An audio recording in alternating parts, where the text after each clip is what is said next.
students, this is Kushbu Dikshit and welcome to your own channel Crazy Classes. In this video, we are going to study about the sentences. Video में पूरा completely बताने वाले हैं कि sentences होते क्या है. ठीक है, इसके अंदर पहला जो टॉपिक है वो है वॉवल्स और कॉन्सोनेंट. और ये तो बेसिकली सब लोगों को पता ही रहता है, नहीं पता तो कोई दिक्कत नहीं. आप लोग मेरे साथ इसको पढ़ना और अच्छे तरह से आपको ये जो चैप्टर है और ये जो टॉपिक है सेंटेंस, जो कि अगर हुआ लगता है आप लोगों को तो बहुत ही ज़्यादा हलवा लगेगा. ठीक है, तो चलिए शुरू करते हैं. पहला ही वॉवल्स कि वॉवल्स क्या होते हैं. देखो आप लोग ABCD तो जानते होंगे. ABCD में ए से लेके जेड तक कौन से होते हैं?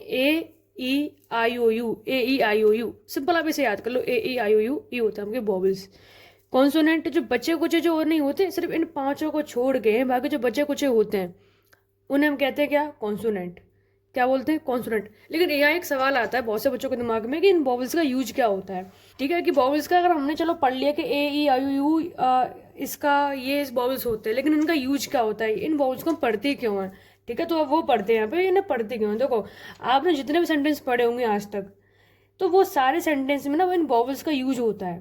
A-E-I-O-U ये जितने वॉवल्स होते हैं ना इनका यूज होगा. जस्ट फॉर एग्जाम्पल मैंने कोई भी यहाँ पे सेंटेंस ले लिया. मान के चलो कि मैंने यहाँ पे कोई नाम भी ले लेते हैं आप. मैंने चलो नाम ले लिया कोई राम. ठीक है, नाम ले लिया राम.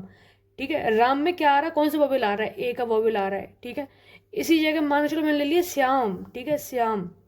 इसमें भी कौन सा वॉवेल आ रहा है? इसमें भी ए का वॉवेल आ रहा है. चलो ये भी छोड़ो, आप अपने नाम का देख लो. नाम भी छोड़ो, आप कोई सा भी सेंटेंस देख लो. ठीक है, जैसे इन कॉन्सोनेंट में देखो, ये कॉन्सोनेंट की स्पेलिंग नहीं है, इसमें भी वॉवेल आ रहे हैं. कौन सा आ रहा है? ओ आ रहा है. ठीक है, ओ आ रहा है इसमें, ये वाला इसमें कॉन्सोनेंट वो वॉवेल आ रहा है. ठीक है, सेंटेंस की स्पेलिंग में देखो, इसमें ई आ रहा है. ठीक है, तो कहने का मतलब क्या है कि जितने भी सेंटेंसेस होते हैं उनमें वॉवेल का यूज होता है, इसलिए वॉवेल्स पढ़ते हैं. और जस्ट सिंपल. ठीक है, बस आपको ये याद रखना है कि कौन से होते हैं. A-E-I-O-U, बस ये 5 वॉवेल होते हैं. बाकी के जो भी बचे कुछ होते हैं वो सब कॉन्सोनेंट. ठीक है, दैट्स इट. अब बात करते हैं मीनिंग के अलावा कि हमारा जो टॉपिक था सेंटेंस. अब ये क्या होता है देखो. ठीक है, तो इनको तो हम सिंपली क्या बोलते हैं, ये हमारा क्या चीज़ है जो ये जो अक्षरों से मिलके जो बना है ना, ये इसे हम क्या बोलते हैं? वर्ड बोलते हैं. वर्ड का मतलब ही वही शब्द होता है. क्या मतलब होता है इसका? शब्द. ठीक है, इन अक्षरों से मिलकर हमारा एक शब्द बनता है. समझ में ही बात. अक्षरों से मिलकर क्या बनता है? हमारा एक शब्द बनता है. और शब्दों से मिलकर क्या बनता है? शब्दों से मिलकर हमारा क्या बनता है? हमारा बनता है एक सेंटेंस. क्या बनता है हमारा? एक सेंटेंस. ठीक है, अब मेरे यहाँ पे वही कोई अक्षर थे, ये A-E वगैरह वगैरह वगैरह, ये मेरे अक्षर थे. इनसे मैंने बना के ये मैंने नाम लिख दिया, कुछ भी सेंटेंस लिख दिया. जैसे यहाँ पे मैंने बर्ड लिख दिया. ठीक है, बर्ड के अलावा मैंने कुछ भी लिख दिया. गर्ल लिख दिया, चलो मान के चलो गर्ल लिख दिया. ये कैसे बना? ये मेरा वॉवेल से बना है, अक्षरों से बना है. अक्षरों से बना मेरा बर्ड. ठीक है, ये मेरे बन गए बर्ड. अब अगर मैं बर्ड को ऐड कर दूं, मान के चलो अगर मैंने यहाँ पे लिख दिया birds fly in the sky. ठीक है, मैंने क्या लिख दिया? मैंने लिख दिया कि birds fly in the sky. Birds fly in the sky. ठीक है, अब यहाँ पे क्या है कि शब्दों का पूरा ग्रुप बन गया है. शब्दों का पूरा ग्रुप बन गया, उसको हमने क्या बोल दिया है? उसको हमने बोल दिया सेंटेंस.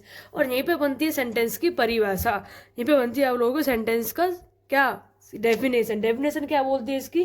डेफिनेशन बोलती है सेंटेंस की कि अ ग्रुप. डेफिनेशन क्या बोलती है इसकी? कि a group of birds, a group of words which make a complete sense, which makes a complete sense, which makes a complete sense. सही में ही बात आपके सही में आ गई कि एक ग्रुप ऑफ वर्ड यानी कि शब्दों का समूह जो कि क्या बनाता है? आपका कंप्लीट सेंस बनाता है. उसी को हम क्या कहते हैं? उसी को हम कहते हैं क्या? सेंटेंस. उसी को क्या बोलते हैं हम? सेंटेंस. ठीक है, बस बात खत्म. यही था सेंटेंस.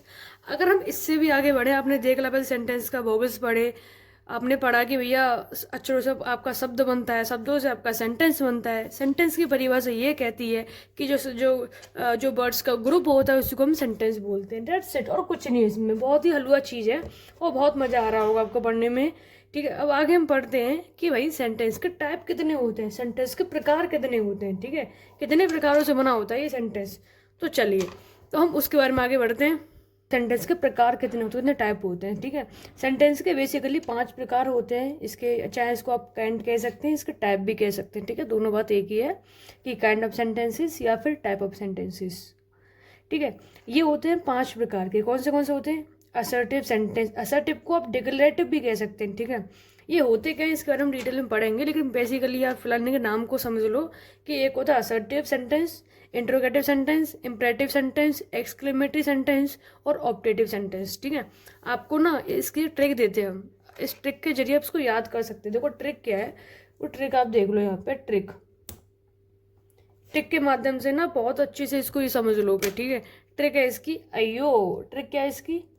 अयो, AIIEO, AIIEO, अयो, ठीक है।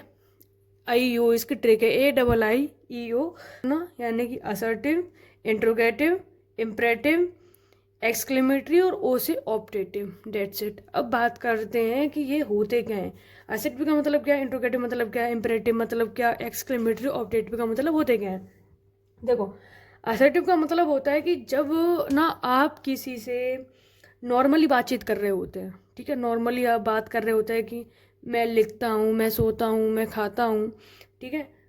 हरी लिखता है, कोई नाम ले लेते हैं जैसे हरी लिखता है, मोहन गाना गाता है, ठीक है, कमला बीमार है, ये ना। लेकिन फिर भी ये असर्टिव जो 2 प्रकार का होता है। एक होता है अफर्मेटिव और दूसरा होता है नेगेटिव। अफर्मेटिव और नेगेटिव ये क्या होता है? अफर्मेटिव का मतलब होता है कि नॉर्मल सेंटेंस जो होते हैं ना, जैसे मैंने बोला कि हरी रीड्स अ बुक, हरी किताब पढ़ता है, अफर्मेटिव। और नेगेटिव कौन सा होता है? मैंने इसी ऐप लिख दिया कि हरी नॉट रीड्स अ बुक, ठीक है। अगर मैं नॉट लगाया तो नेगेटिव में हो गया। सिंपली बात है कि अफर्मेटिव और नेगेटिव में ये 2 टाइप होते हैं इसके असर्टिव के, ठीक है। सिंपली होता क्या है, मैं इसको बता दूं थोड़ा सा आपको, कि ये होता है कि जो नॉर्मल सेंटेंस होते हैं ना, जो नॉर्मल सेंटेंस होते हैं, ठीक है, जिसको हम हिंदी में जो है, हिंदी में बोलते हैं इसको कथनात्मक, ठीक है। कथनात्मक वाक्य, कथनात्मक वाक्य इसको हिंदी में बोलते हैं। इसका मतलब कि जो हमारे नॉर्मल सेंटेंसेस होते हैं, ठीक है, जो नॉर्मल सेंटेंस होते हैं ना, उसी को हम क्या बोलते हैं? असर्टिव कह लो या फिर इसको डिक्लेरेटिव कह लो, ठीक है। वही होते हैं आपके कौन से? असर्टिव। जस्ट फॉर एग्जाम्पल मैंने अभी बोल रहा था, उसी को लिख देते हैं कि हरी रीड्स अ बुक, ठीक है, हरी किताब पढ़ता है। और अगर मैं इसको ये लिख दूँ ना कि हरी नॉट रीड्स अ बुक, अब ये जो मैंने 2 चीज़ें लिखी है ना, पहला तो मैंने लिख दिया है ये अफर्मेटिव का, किसका? ये अफर्मेटिव का एग्जाम्पल, जो नॉर्मल सेंटेंस होते हैं।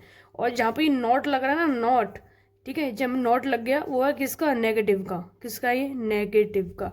तो सिंपली असर्टिव समझ में आ गया क्या मतलब है। जो नॉर्मल सेंटेंसेस होते हैं जो हम डेली अपने डे टू डे लाइफ में इसका यूज करते हैं, जैसे कि हर एक किताब पढ़ता है, मोहन बीमार है, कमला बीमार है, या फिर कमला लिखती है, कमला गाती है, सोती है, नाचती है, कुछ भी आप लिख दो, वो सिंपली क्या है? असर्टिव है, डेट्स इट। आगे हम बढ़ते हैं इंट्रोगेटिव की तरफ। इंट्रोगेटिव मतलब क्या? इंट्रोगेटिव तो आप समझ गए होंगे कि जो वहाँ पर आप प्रश्न कर रहे हैं किसी से, जहाँ पर आप किसी से क्वेश्चन कर रहे हैं, ठीक है। जैसे मैंने कहा आपसे कि क्या तुम स्कूल जा रहे हो, मैंने क्या बोला आपसे कि क्या तुम स्कूल जा रहे हो, जहाँ पर हम आपसे क्वेश्चन कर रहे हैं, ठीक है, तो वो कौन से हो गए? इंट्रोगेटिव में। कौन से हो गए? इंट्रोगेटिव। और एक चीज़ और, असर्टिव में ना आप हमेशा पॉइंट लगाओगे, इस तरह से कॉमा पॉइंट लगाओगे, ठीक है। और इंट्रोगेटिव में आप हमेशा इस तरह से क्वेश्चन मार्क का साइन लगाओगे, ठीक है, क्वेश्चन मार्क का साइन लगाओगे। जैसे मैंने पूछा कि क्या तुम स्कूल जा रहे हो, तो are you going to school, are you going to school, ठीक है। अब यहाँ मैंने बोल दिया ना, अब इसके बाद आप लगाओ क्वेश्चन मार्क, क्योंकि यहाँ आपसे किसी से प्रश्न कर रहे हैं, किसी से आप क्वेश्चन कर रहे हैं, तो ये कौन सा हो गया? इंट्रोगेटिव सेंटेंस, ठीक है। आगे बढ़ते हैं हम इम्परेटिव सेंटेंस की तरफ, जिसका मतलब क्या होता है? इम्परेटिव का मतलब होता है आज्ञावाचक प्रश्न। आज्ञावाचक यानी कि जब आप किसी से आज्ञा ले रहे हैं या दे रहे हैं, स्पेशली हम आज्ञा लेते हैं, तो उसके लिए हम कौन सा यूज करते हैं? हम करते हैं इम्परेटिव सेंटेंस का यूज। आप मेरी किताब मेरे पास लाओ, मैंने आपको आज्ञा दी, आप मेरी किताब मेरे पास लाओ, मैंने आपको आज्ञा दी, तो ये कौन सा सेंटेंस हो गया? इम्परेटिव सेंटेंस, जिसको हम हिंदी में बोलते हैं क्या? आज्ञावाचक सेंटेंस, यानी कि आज्ञावाचक वाक्य, ठीक है, आज्ञावाचक वाक्य, ठीक है। ये होते हैं इम्परेटिव सेंटेंस, जहाँ पर आप किसी को आज्ञा दे रहे हैं कि मेरी किताब लाओ, ठीक है, और जैसे यहाँ मत जाओ, वहाँ मत करो, ये मत करो, ये मत लिखो, इस तरह से अगर आप किसी को आज्ञा दे रहे हैं तो it is called a imperative sentence. Got it? चलो इसका भी एग्जाम्पल लिख लेते हैं। मैंने लिखा कि bring your book to me, ठीक है, अपनी किताब मेरे पास लाओ।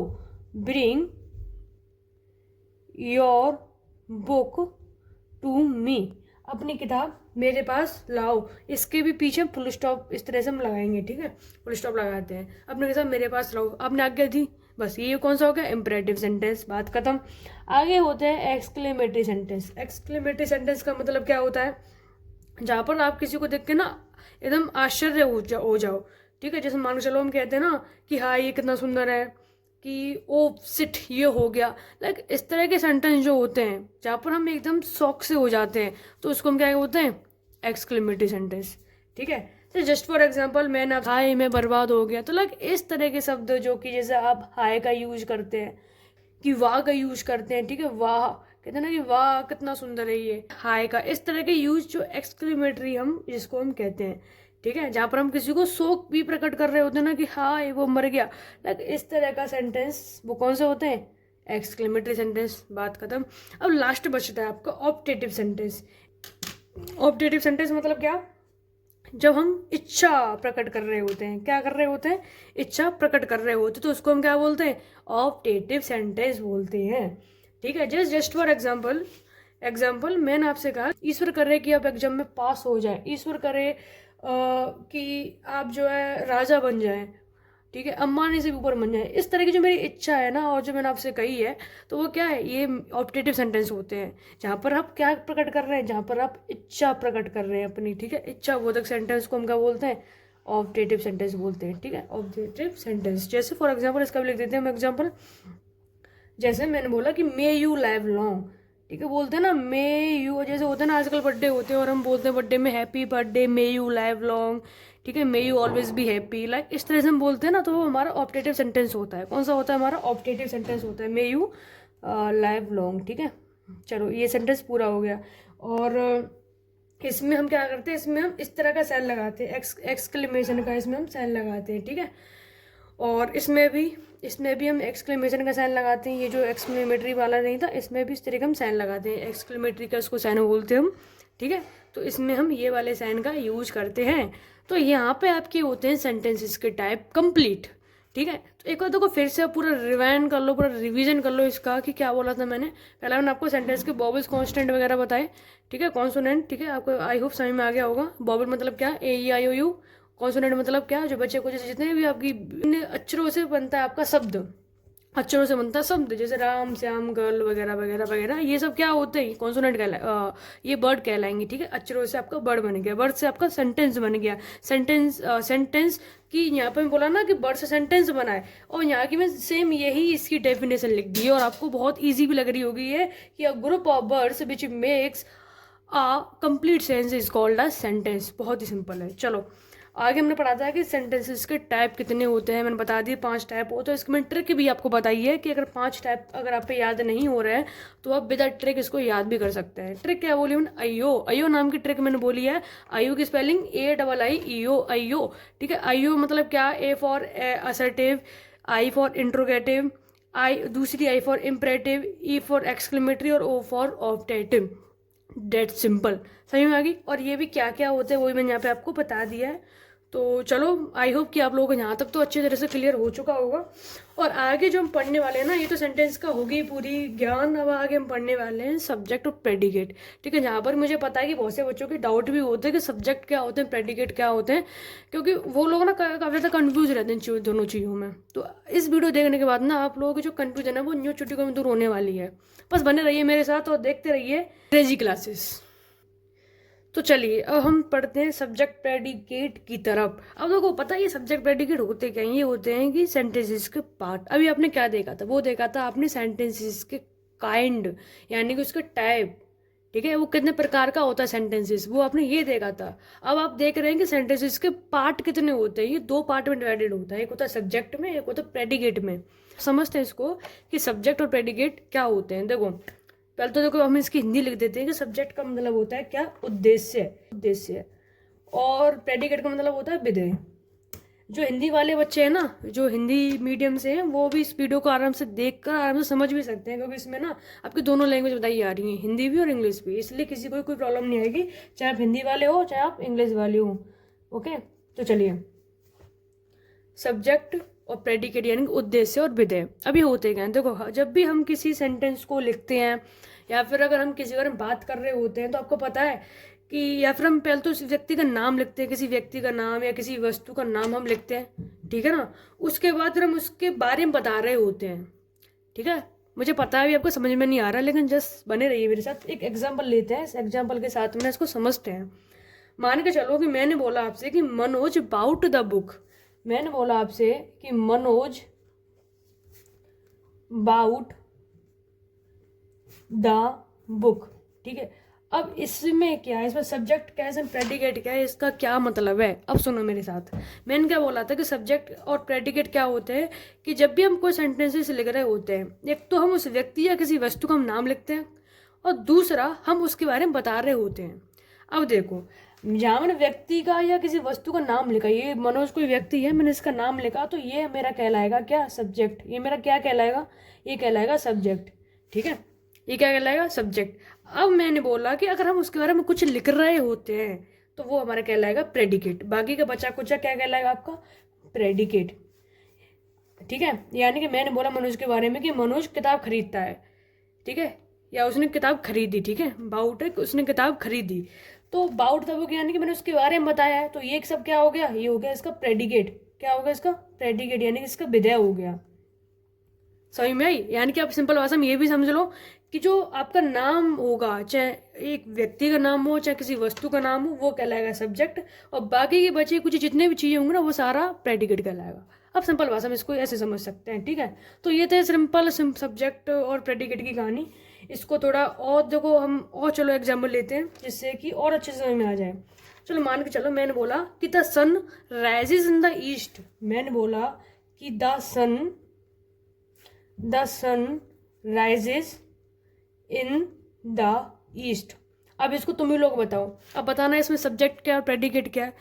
देखो फिर से सुनना, मैंने क्या बोला कि अगर नाम है किसी का, देखो यहाँ अगर मैं नोट करके इसको लिख दूँ, ठीक है, नोट करके लिख दूँ इसको और अच्छे से इसको याद रख लेना। किसी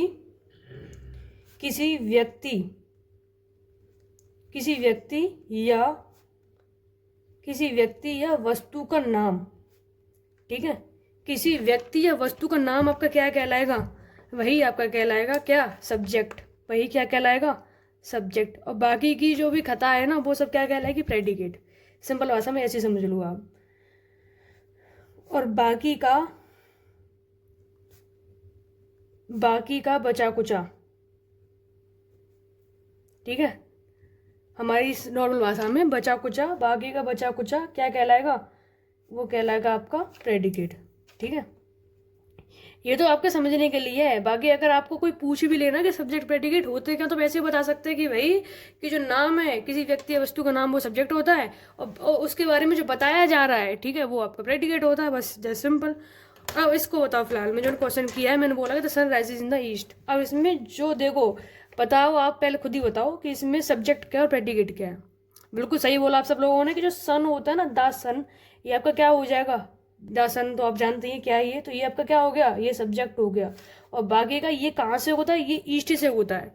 ये बाकी की बची कुछ कहानी आपकी क्या हो गई, ये प्रेडिकेट हो गई। बस सिंपल कहानी। कुछ और एग्जाम्पल चाहिए आपको, तो चलिए मैंने आप लिख दिए हैं कुछ 3 एग्जाम्पल्स, ठीक है, क्वेश्चन लिखे मतलब कि। और यहाँ पर आपको ना मुझे होमवर्क में ये करके दिखाना है और कमेंट सेक्शन में इसका आंसर बताना है कि इसमें से सब्जेक्ट क्या और प्रेडिकेट क्या। अगर आपके लोगों को समझ में आ गया होगा ना, तो इसका मतलब कि आप कर लोगे, और कर लोगे इसका मतलब क्या कि आप मुझे कमेंट सेक्शन में बता भी दोगे, ठीक है। तो चलिए, और इसी के साथ में हम अपनी वीडियो को करते हैं समाप्त, क्योंकि यहाँ पर आपका जो भी बताना था मुझे मैंने बता दिया है, कुछ और तो बचा नहीं है, ठीक है। बाकी का यहाँ पे हम समाप्त करके ना, अगला जो हमारा टारगेट है वो होगा पार्ट ऑफ स्पीच, ठीक है। पार्ट ऑफ स्पीच आप समझते होंगे, मतलब कि ये जो नाउन वगैरह होता है ना, नाउन प्रोनाउन वगैरह, उसके बारे में हम लोग पढ़ेंगे, इसका हम चर्चा करेंगे अगले नेक्स्ट वीडियो में। फिलहाल के लिए आप इसको समझ लेना, पढ़